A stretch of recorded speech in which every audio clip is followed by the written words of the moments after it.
Good morning. This is the Blaine's World webcast that can be found each week on Facebook, YouTube, and LinkedIn. You can also listen on Spotify, Apple Podcasts. You get more information, find out about past shows at our website, which is behind me, blainesworld.net. I'm your host, Blaine Greenfield, and I'm here in my Zoom studio in lovely downtown Fairview, North Carolina. Each week, we focus on positive news and information about people and organizations in both Western North Carolina and throughout the country. And to that end, it's my pleasure to introduce Dr. Scott Bradshaw, Professor of Kinesiology and Sports Studies at Bucks County Community College, and Instructor of Sports Management at Kutztown University in Pennsylvania. And Scott, you can feel free to wave to all your fans and friends who are watching this. Okay, great to see you, buddy. And this is Scott's been a long-time friend. He's also a dynamic doctoral level administrator, educator, has doctorate with over 30 years of experience in educational leadership, higher education, and curriculum development. And so what, you started when you were 7? Was that it? I think it was 8, 8? maybe. Okay, I can't believe it. He's a former college athletic administrator and coach of collegiate women's volleyball, men's basketball, and golf. He is a professor of kinesiology and sports studies at Bucks County Community College and part-time instructor of sport management at Kutztown University. And so, Scott, the question I always ask when I speak to somebody for the first time is, as a kid, you grew up where? Actually, right around where we currently live. We live in Telford, Pennsylvania, and I grew up and graduated from North Penn High School, which is Lansdale, and I grew up in a neighboring town, which is North Wales. And when you grew up And as a kid, were you an athlete?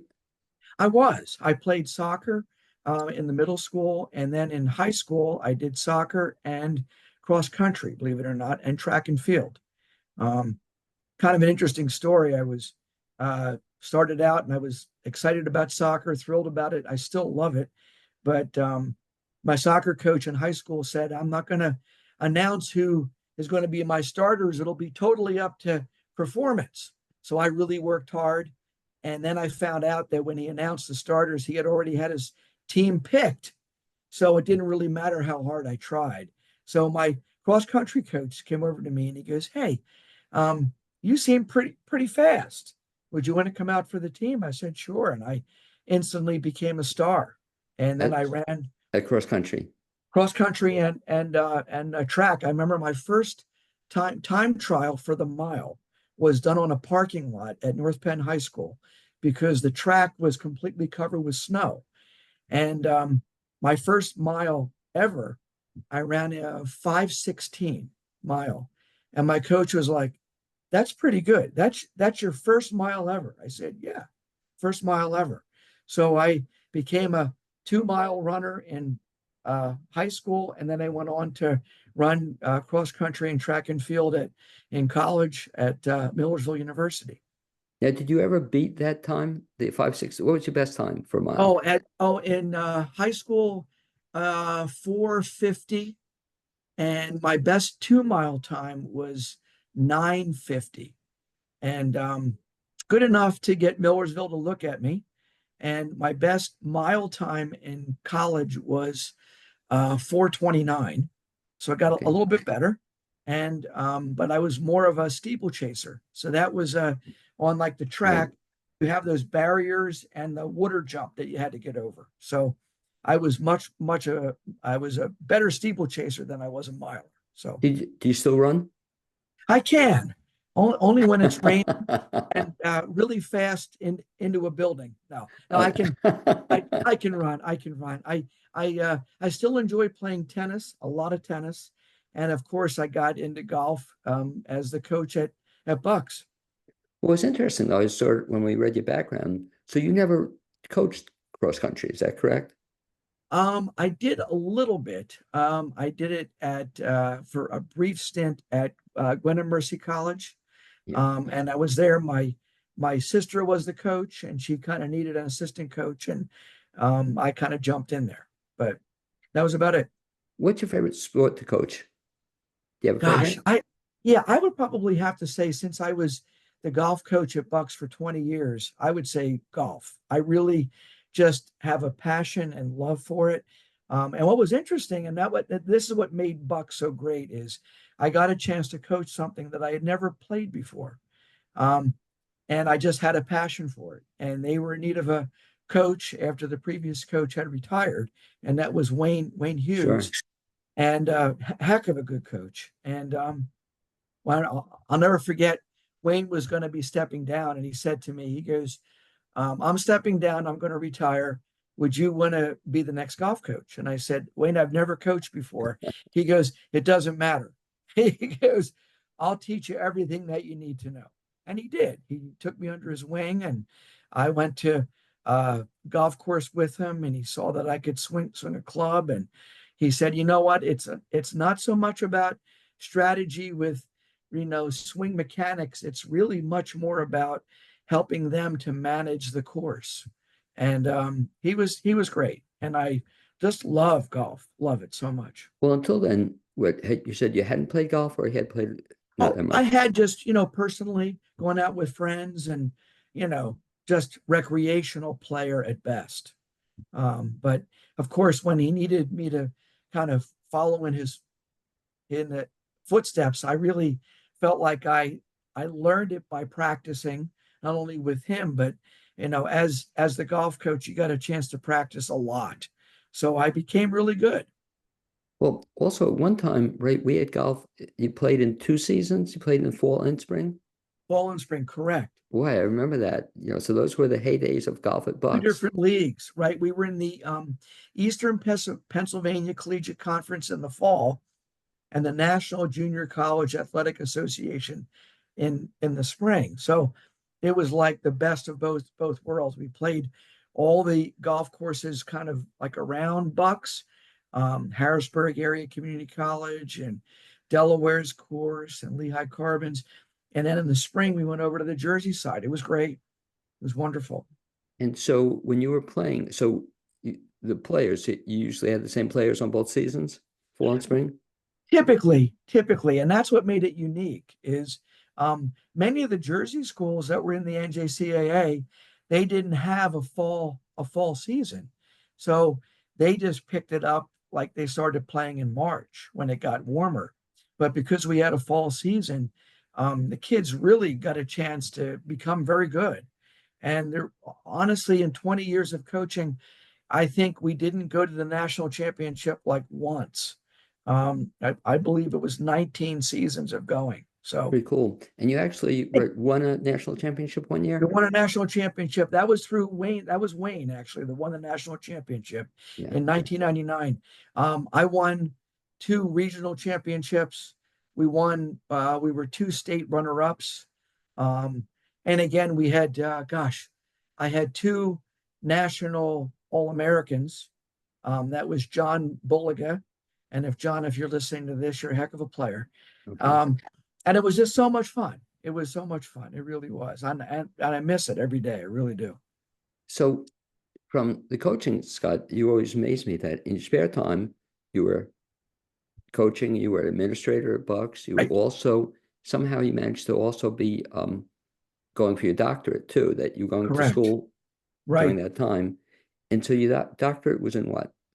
My doctorate's in educational leadership, higher education administration, and it's at Widener University. And I graduated in 2015. Um, and it was quite the arduous journey. Completing the coursework for a doctoral student is not that bad. Like the real hard part is writing the dissertation, which mine was the effects of prescribed exercise on academic performance. And I was really focusing on, um, and I really wanted to use the information that I gleaned from this to help students at Bucks because I really felt like I wanted students to succeed, and student academic success was really important to me. So talk about that then. So what did you find out kind of was the key to it, or what did you Yeah, try to share with them? I think, well, I actually found out that students that, well, I looked at a couple things. I looked at developmental education classes. And at Bucks, you take classes Right. in developmental writing, developmental reading, and developmental math. So I was looking at students that had taken all three of those and also happened to take an activity class the same semester. And then I compared it with students that hadn't taken an activity class. And I found out that students that had taken the activity class far exceeded, in fact, got out of the developmental education cycle quicker than students who didn't. And I think it's just amazing to me that we don't, let's say, make students, but strongly encourage students to take an activity class. It really helped them. Well, you lived through the area, and I did Yes, still when I was at Bucks. It was a shame that that was a requirement, right? That you had to it take was. one course or two courses, phys ed You had courses, to take an activity class, right? which would be like fitness and wellness or archery, or it could be yoga, it could be a swimming class, like, beginning aquatics or lifeguarding.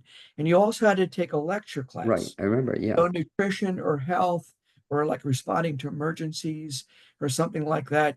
And when they did away with that, I really felt like it was a disservice to the students. And you It had to really take what for you had to take both courses for a long period of time. correct. When did they Correct. do away with that? That was 2015. Okay, because you would think like life skills, this stuff. I'm Yeah. listening to No. you, and I wish I Yeah. had had some of this. I don't even think I had to take any phys ed courses. And I Right. think to your credit and your colleagues there, you broaden it from just making it, like you said, an activity or have to do a physical thing to also Right. learn something. Exactly. Exactly. And it's a relationship. And I think that's what I learned through my dissertation is it's not just the activity class. There's something to the getting the heart pumping and moving that really helps out in other academic areas. But it also is a relationship with the instructor. Now Um, it's a shame because not only at Bucks, but assuming this is unfortunately, I guess, a nationwide trend, it is. and it's worse, Scott, I guess, too. It filters down to the schools, public schools as well. Absolutely. I mean, I see that in the summer we have something called dual enrollment classes. Right. So I'll teach like in an activity class. It might be tennis or it could be net games class, which is tennis, badminton, volleyball, pickleball, or it could be fitness and wellness, something like that.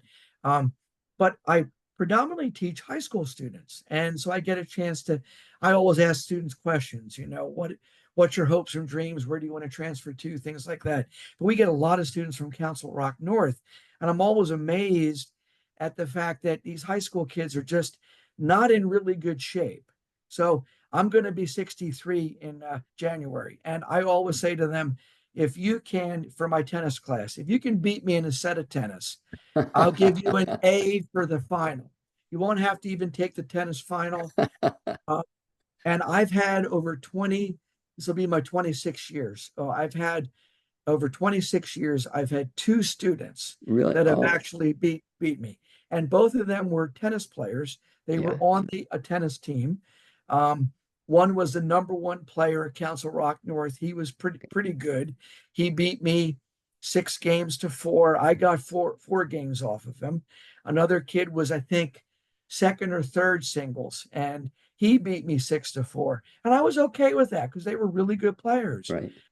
I'm always amazed at just like the lack of resiliency, lack of grit or determination that some of the kids come to class with, which I think gets taught when you're teaching activity classes like net games and things like that. Well, you talk about the activities courses. So right Sure. now, so there are no activities courses? No, we do have Oh, activities okay. classes, but our health and physical education majors take them. Our sport management majors would take them, exercise science. So if you're in those Gotcha. specific majors, then you get a chance to take the classes. But everyone else is pretty much And I on. guess a few students could take it as an elective, but I guess you don't have too many. Rarely, rarely. We really try to drum up some business the best we can. But once in a while, I'll get a kid that happens to be an engineering major, Right. okay, or whatever. But that's like the rarity because it doesn't really fit like it used to fit because it was required. We were in the core. These were Exactly. things that you had to take, like your two, you know, writing classes Right. or A like a math math course. You're right. requirement or something. And when they did away with it, the students they didn't take it because they didn't have to, which is a Now, shame. that's cool you mentioned. So you can also take pickleball or pickleball is offered at Bucks? Right. Yeah, pickleball. We have a standalone pickleball class Oh, do you really? Yeah. we do that we're going to be we have it written. It's not through CCRR, which is the committee that like revises curriculum, but it will be at the end of this upcoming semester. So if you wanted to come back to Bucks and take pickleball, you could. Is there a pickleball court? We don't have one right now, but around the corner, and you know Newtown, Right, Bed Bath and Beyond right. is going to be an indoor pickleball court, multiple courts. Oh, that'll be You know great where though. that is, right in Yeah. Well, Newtown. there So was that. Remember, Scott, there was actually a place called Bed Bath and Beyond in yeah, your lifetime. Bed Bath and Beyond is right there, and it's so there's no longer Bed Bath and Beyond. Somebody bought the building, and they're turning it into indoor pickleball courts, Wow, I think he'll do which is well. neat. Do you? Yeah. Do you What's play? this? Yeah, I think he'll do well.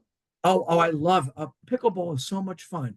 It really is. They're saying it's the number one sport in the country, believe it or not.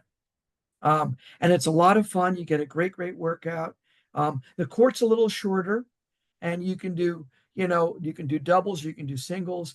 So there isn't a ton of running, which I think is a lot of seniors don't like the running associated with tennis, but you still get a great workout in. You really do. And there's a So, great social aspect to it too. and Which is talk a neat. little bit, Scott, you mentioned in terms of the workout. So, coaching, but how often do you work out, or how often do you get physical Oh my exercise? gosh, I play tennis probably twice a week. I'll play I'll play singles with my wife, and she and I play a lot of tennis. And then I'll play doubles on a Saturday morning with just folks from my church. We'll just do mix and match, and we'll play like, you know, a set, and then we'll switch partners and keep on going around. Um, I do have a really close friend of mine at Bucks, Stretch Shaw, Okay, who sure. teaches, I know. and he teaches philosophy, and he and I try to play once or twice a week during the academic year. So By the it, way, tell him I said hello. I knew him somewhat. oh That's my gosh, cool. he's an excellent. He still gives private tennis lessons, and he's about 5 or 6 years younger than me, but we have so much fun. It's unfair how much fun we have. We have a great time. Back to your wife. Does your wife ever beat you? She has in the past, when we first started to play, she would beat me. Now she I play more than she does, so Right. I beat her. But we don't like to actually play where it's like scores. We just like to just hit, and we kind of made up a game, believe it or not. So it's a lot of fun. Well, it's funny you said that, Scott, because that's one of the things I always loved, like be able to play tennis and not have to hit winners, just to Right. like Just hit. yeah, and the Yeah, goal is to, which is cool, hit as many times as a row you can over the court. exactly. And Yep. a coach I used to know, that was his philosophy, wanted to have fun and make it, you can play a Yep. long time, not to slam it down the person's throat. Same thing Yep. too. Were you ever a ping pong player? I was. I still am. I love it. That's so much fun too. Yeah, Yeah, we've got at Bucks, we've got I think 5 or 6 ping pong tables. really? So when it's like a rainy day, if you're playing like, tennis outside and that's part of your class, then we'll bring the students inside and we'll set up the courts in the gym and the tables in the gym, and we'll just have a little tournament. And it's so much fun. It really is. You have a table at home? We do. Yeah, we have a table at home in the basement. Actually, my wife she's taken a regular tennis net and she's painted on like the basement floor a little mini tennis court. That's how into tennis we are. So it's a lot of fun. It really is. Well, no, the cool thing, I'm listening to you, Scott, and I should be inspired by you. But the cool thing I'm hearing you say is that this is something you never give up, in terms of the exercise. Absolutely. Like, Absolutely. I guess if you can't run, you do other things instead. Yeah, absolutely. And I hope I can play tennis for a long time. On Sunday mornings, when I play with a group of guys, there's one guy there, he's turning 85 Yeah. and he can still play. He's a tremendous player. Now he's not as quick as far as running around, but boy, when he gets to the ball, you know it. It has great spin and velocity and angle. It's great. When you play, do you play singles or doubles? Uh, Predominantly doubles. Predominantly doubles. I I say to Stretch all the time, I'm really a doubles player. He likes to play singles, but I love to play doubles just because I like the team aspect of it. I enjoy having a partner. Um, And my wife and I love to play doubles together. It's just a lot of fun. It really is. Okay, well, and to your credit, you at least get along when you're playing it, because Oh, absolutely. Yeah. I I, mean, it's all about like you never, ever, ever. One thing I learned about, and I always say this to my class, you never criticize your doubles partner. Ever, ever criticize. Doubles partner is always right. You give them some pointers, but you always tell them, we'll get the next one. It's okay. I remember a colleague of mine at Bucks, and you know him, Barry Sisler, Dr. oh, Barry Sisler, good friend, yeah. longtime tennis coach, Hall of Fame tennis coach. And he would say tennis was everything to him. Tennis was his life. Yeah. And I never ever, forget that. He is such an inspiration. He really, really was. Miss him all the time. Good guy, and he would always go to the U.S. Open. It was a big Yes. his big thing. Yep. Yeah, My loved wife and Barry. I go we go every year or try to go every year. We go to the practice day. Practice day is so much fun. That's actually free. So anybody who's listening, if you can go there during their like family week, right before the tournament begins, the Sunday before the tournament begins, is like their family day, and it's completely free. And you can wander through the stadiums, and you can have something to eat, and you can eating costs a little bit, but you can sit literally. Remember, we were like 10, 15 feet away from Serena Williams and watching her practice with her coach. And it was just inspirational to see how hard she hits and what they go through as far as practicing, and really, really cool. So if you're into tennis, go during that practice or family day. Lots of fun. Because again, we talked about it before, though. It's surprising that just hearing your enthusiasm for it, that I guess you couldn't, there are other people coaching it, but it would have been great for you to Right. have done a lot of coaching at tennis. Oh, Um, I would have loved to. There just wasn't any they had at Bucks because of downsizing with right. athletics. We had gone from having 11 sports back when I was the assistant AD. Now we have six. So they did away with tennis. They saw that as one of the minor sports, just like golf, which is a shame because both of those sports are just such, relationship builders. Golf, you get a chance to spend so much time with your student athletes, coaching and then being with them when they're out there playing. There's 5 or 6 hours. You can walk along with them and coach them. Tennis is the same exact way. And it's really a shame. I really hope that they can bring those sports back someday. And listen to you, Scott, it kind of makes me sad because the very same thing happens to like arts and theater programs, in Right. terms of when I was a Yes. kid, theater was big, sports were big, and they're going away also, that It's a shame. especially not only so much at the college level, but even the high school level, and they, Absolutely. It's a shame. it's a shame Um, because Yeah, I mean, kids need an outlet, and these were sports. What I really always appreciated about Bucks athletics, it was never big, but it was big to the kids, good point. and it was all about the relationship. Like I still have student athletes that I get together with, golfers that um, I was in their weddings, or I, went to hang out at their house and talk to their kid. They've got little kids now. It's been such a great career. And to me, it's all about the relationship. It Well, you're really saying is. they have little kids. I remember when you had little kids at one time, I know. I they know our grow. kids are grown and they're out of the house and Talk all about that if stuff. somebody's listening to this, Scott, if they're a parent or grandparent, if the case be, what should they do in terms of, I guess, two things. One, encouraging schools to give back. I mean, it's like very sad, but you used to have big emphasis, schools and then the colleges, Yeah. and almost a minimal emphasis. Will they ever come back, or is there anything that can have? I think that, and that's an excellent question. I think that we can write school boards for high school. We can attend school board meetings. And when they do have athletics, if they have athletics, show up. Be that parent who encourages the athletic administrator, encourage the coach to keep on coaching.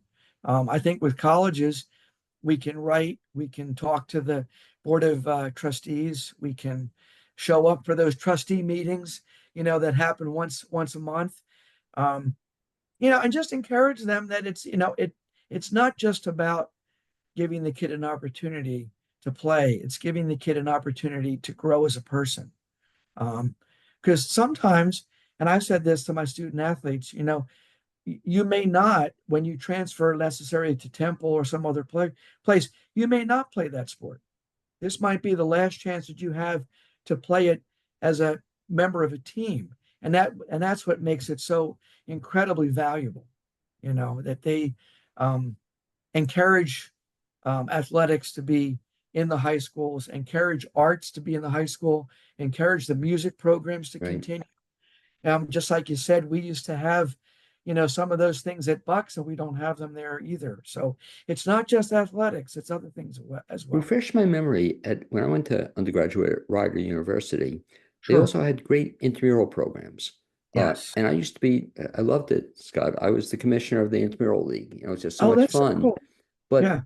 I'm trying to think, the Bucks at one time we had intramurals and we do or don't anymore? We still do, and I know we're trying to bring some things back. Like I remember way back when I was in charge of intramurals, and we did it on Tuesdays and Thursdays during the activity Oh, period. right. Yeah. Right, 12:30 to 1:30 was when, and I would tell my students in my class, come on, we're going to have a, 4-on-4 basketball tournament, show up, or let's have a, and I would actually play, and I would encourage my, you know, colleagues to play. It was fun. It really was.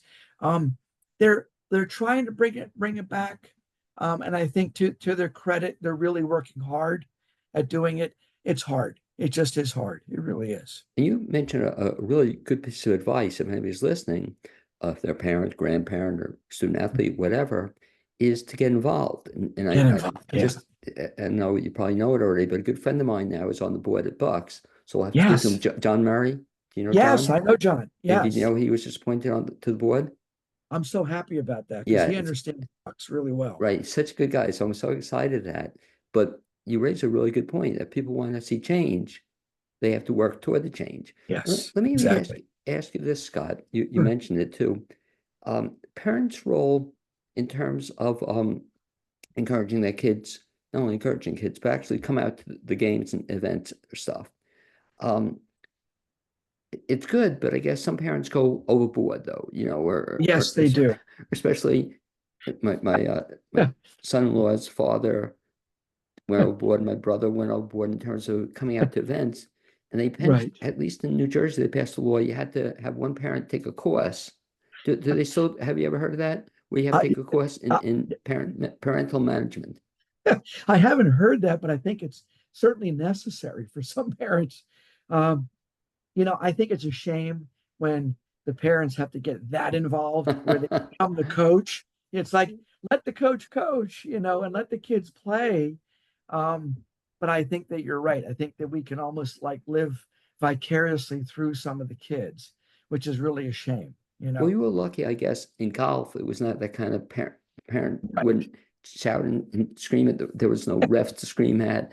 I guess Right. women's volleyball, though, people could get It can, cantankerous. yeah, and certainly basketball. Because at Bucks, I was the men's basketball coach, head coach for 2 years, assistant for one, and there would be some parents who could be loud. And you can imagine a community college gym. You may not have any more than I 40 or remember 50 people showing up, so somebody could really stick out if they were exceptionally loud. I That's for remember it sure. might have even been with you, but one time I had a marketing class. It was fun trying to promote attendance at some of the games.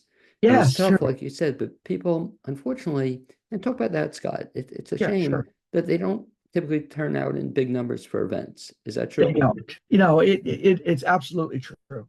I think it starts honestly with the administration, and there were some admin at Bucks who were very interested in sports, and then I think there were others who just didn't really, I think, have an interest or um, like it. Maybe they were interested in different things, and that's okay.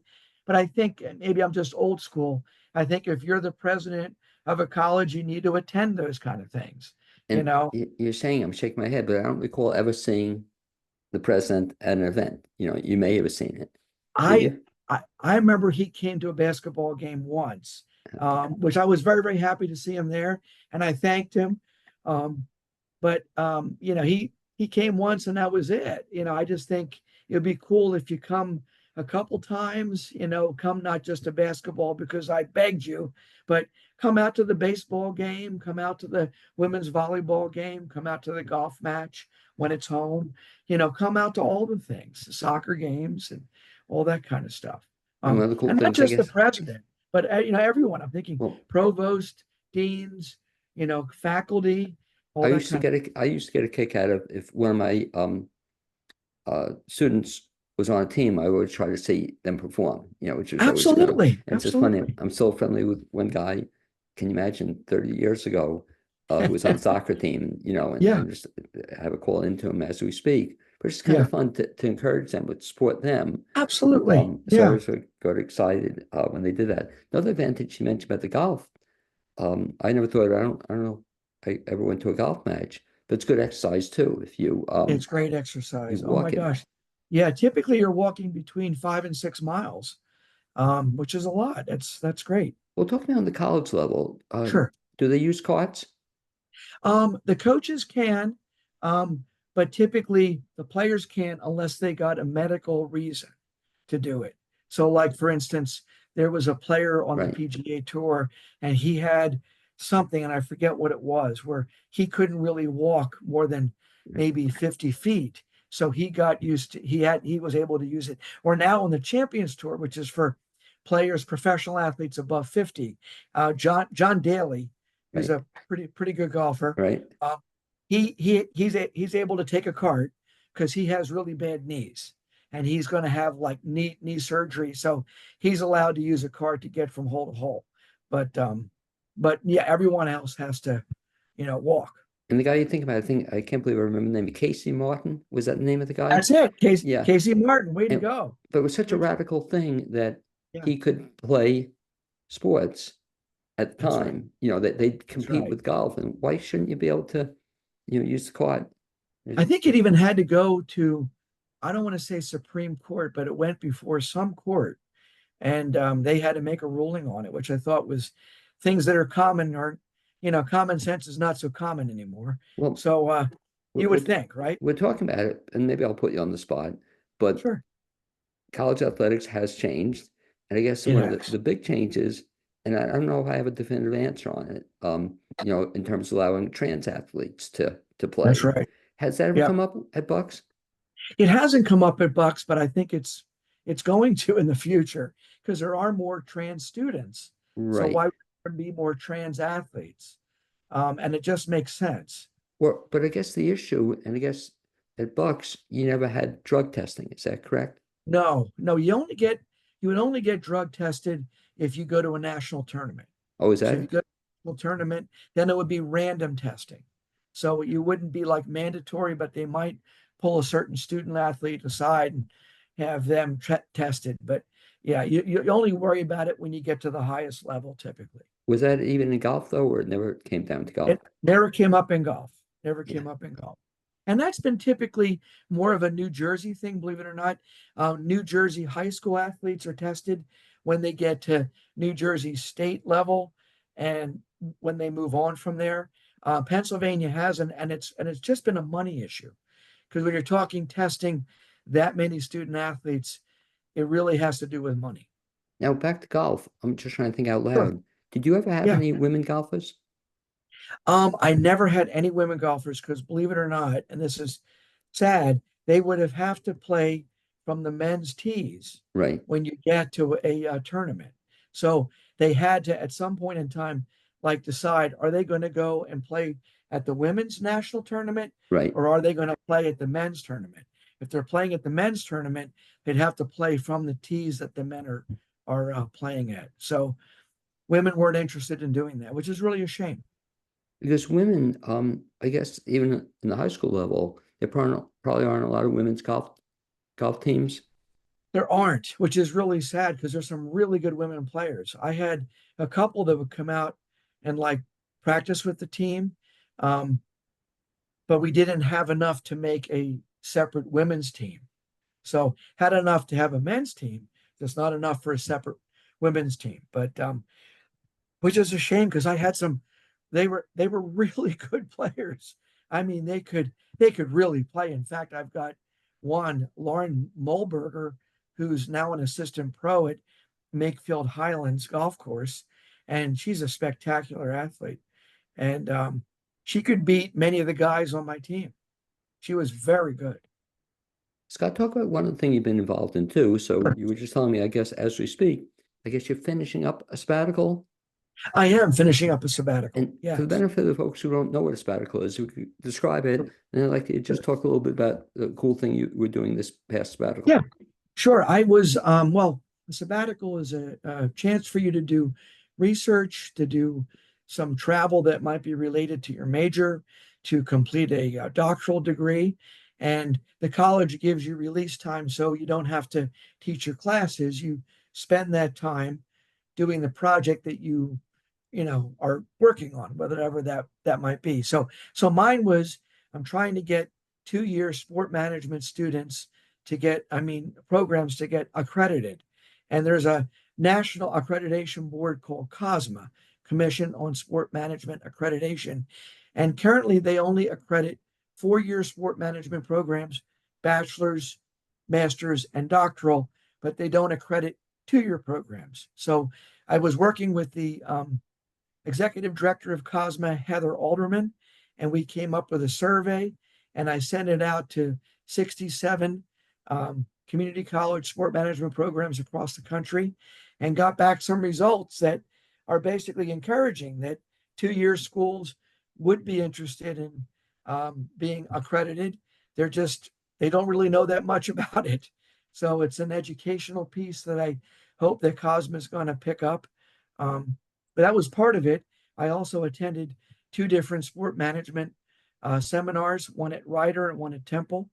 I also worked on getting accredited, or getting Temple to accept Bucks as a sport management students that can transfer their degree to Temple. We've never had that before. Temple's always been difficult. Exactly. Yeah, for And sure. they didn't want to, and so I reached out to them. It was somewhat of a work in progress. But last semester, we finally got them to agree, and they signed the agreement. So that was quite the kudos to Bucks for that. So that was really neat.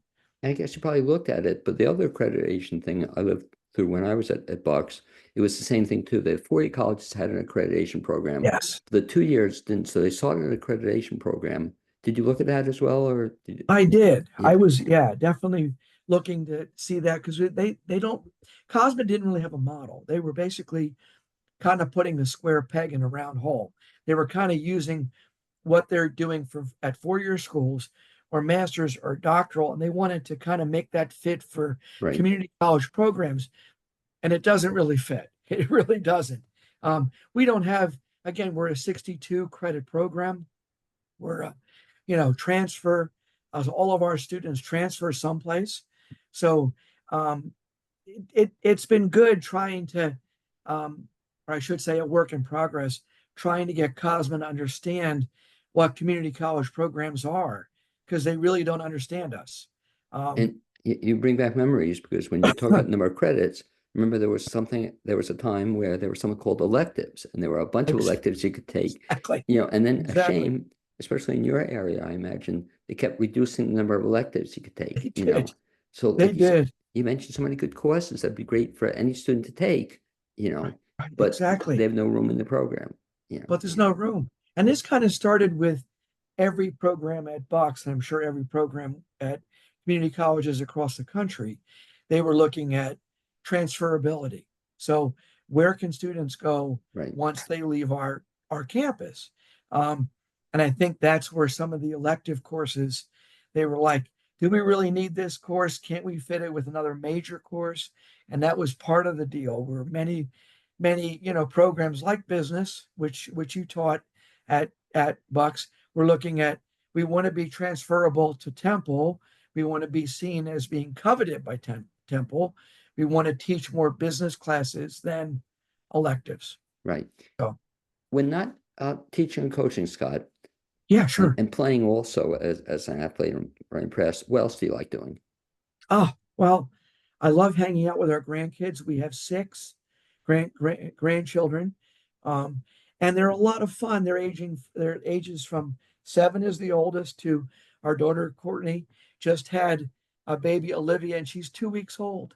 So it's neat to see, the older ones are starting to get into playing sports and doing things like that. And of course, Olivia, we're just holding her. Do you But see them? So the 7-year-old also, are you starting to play sports with any of them, or do you see them being yeah, athletes? I mean, he's into soccer right now, and he's a pretty good soccer player. Of course, he likes to win, and he thinks he can beat Pop Up, so and he does most of the time.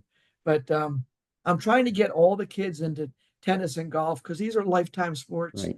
You can play the rest of your life, and I'd like to think that they have some athletic talent. We'll see what happens. And I love your point. I love that story about if somebody beat you, as a player. So Right. that'll really be exciting. I guess It even will with be. your kids, did you ever have it with your children that they could beat you in tennis?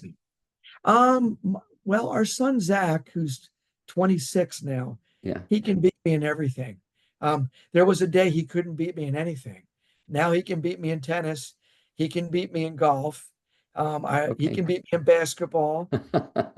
Last time he and I played golf, we tied. We both shot an 80. Okay. But he's pretty good. He really is.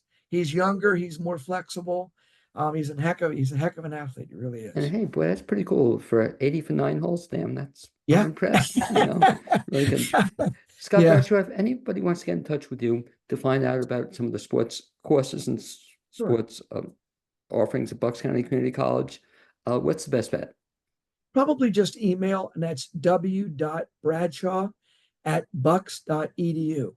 w.bradshaw@bucks.edu. That's the best way to reach me, and I'll respond quick. I always do.